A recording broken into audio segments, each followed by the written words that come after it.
Hi guys, Jade Rainbow, Doctor of Physical Therapy here, and today I'm going to talk about sprained ankles. So maybe you rolled your ankle walking off of a curb, maybe you were running in a sport and rolled your ankle while you're running.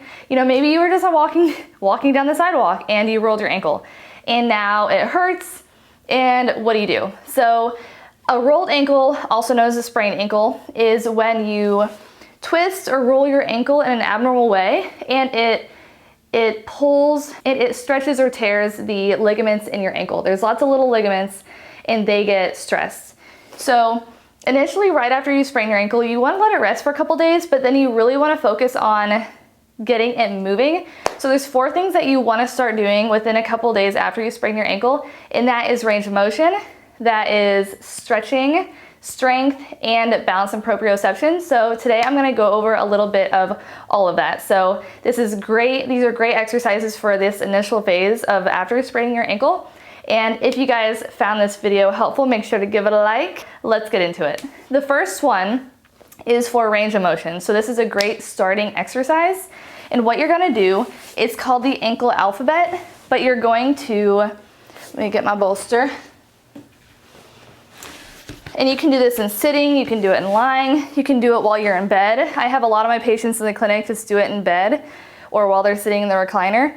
But what you're gonna do is spell the alphabet in uppercase letters with your foot. So A, B, C, D. So this just gets the ankle moving for range of motion through its full range, but it also works on proprioception and knowing where the foot and ankle is in space. So I do want to emphasize that you don't want to, if it's hurting, don't push it into the full motion. It's okay if you make little letters, that's okay, but we just want to get it moving. So you don't want to get stiff and lock up. So keep it moving and just go as big as you can. So that is normally the first thing that I'll give people. Going from there, we also want to stretch. A lot of times the calf gets tight, so the next thing is going to be a calf stretch.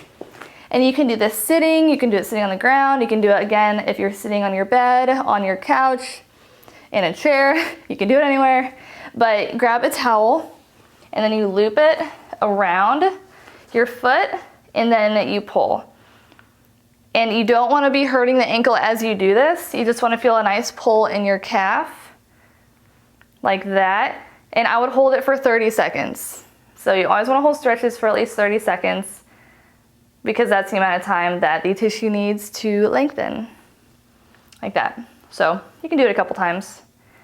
We just don't want that calf to get tight because calves, from what I see, a lot of people's calves get tight. So that is the calf stretch. Okay, so the next ones are for strength, and it's going to be resisted inversion, eversion, plantar flexion, and dorsiflexion. So I know those were a lot of words you probably don't know, but I'm going to go ahead and run through all of them with you. So it's all of the directions that the ankle moves, or at least 4 of them. So the first one is going to be resisted plantar flexion. And you're going to wrap the band underneath your foot, and then you're going to push down. So resisted plantar flexion.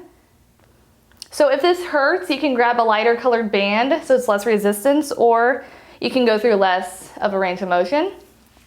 The next one will be resisted dorsiflexion. And so you'll put one part of the band underneath one of your foot, the foot that you're not doing the exercise with, and then you're going to put the band around the foot that you're doing the exercise with. So you're going to raise the foot up like that and back down. And again, do these if it doesn't hurt. But like I said, you can always do a lighter band color, or you can go through a smaller movement. And then from there, you can actually go right into eversion. So that's going to be moving your foot away. So you're going to evert away. That's resisted eversion of your foot. And then the final way is resisted inversion. So thinking you're moving your foot in. And this one's a little trickier, but what you'll do is cross your leg over, and then hold that band down with your hands and resist your foot going in. And if your band's long enough, you can actually hook it We'll see if mine's long enough. Hook it underneath your other foot, like that. And then you can resist up from there. So I would have a little bit longer band if you're gonna do that, or if you're really wanting some good resistance, you can do that, but you can also do it that way. The next one is gonna be a towel curl, or you can sometimes they're called a towel crunch, towel crunches, but basically what you're gonna be doing is stand, and you're going to be curling your toes. So you can put a towel underneath your feet if you have a hard surface, but since I have carpet, I'm just curling my toes on the carpet. But this works on the intrinsics of your foot, which helps with foot and ankle stability. Going from there, we're gonna go into some calf raises. You can hold onto a wall, and you're gonna go up on your toes. Again, if this hurts, try it maybe sitting down, going to a calf raise, or even doing a smaller movement. But again, we're working on strength and keeping your ankle moving. Going from there, we want to work on a little bit of balance and proprioception. So we're going to do some tandem balance, where you stand and put one foot directly in front of the other and try and hold that balance. So this really helps with working on the stabilizers of the foot, balance, and again, knowing where your foot is in space. So that is tandem balance. And then going from there, if this seems like it's getting easier, then you can go into single leg stance. And that is where you're on one foot, raise up a foot, and balance like that. So that's a little bit more advanced if you're okay with weight bearing, putting all of your weight through that limb.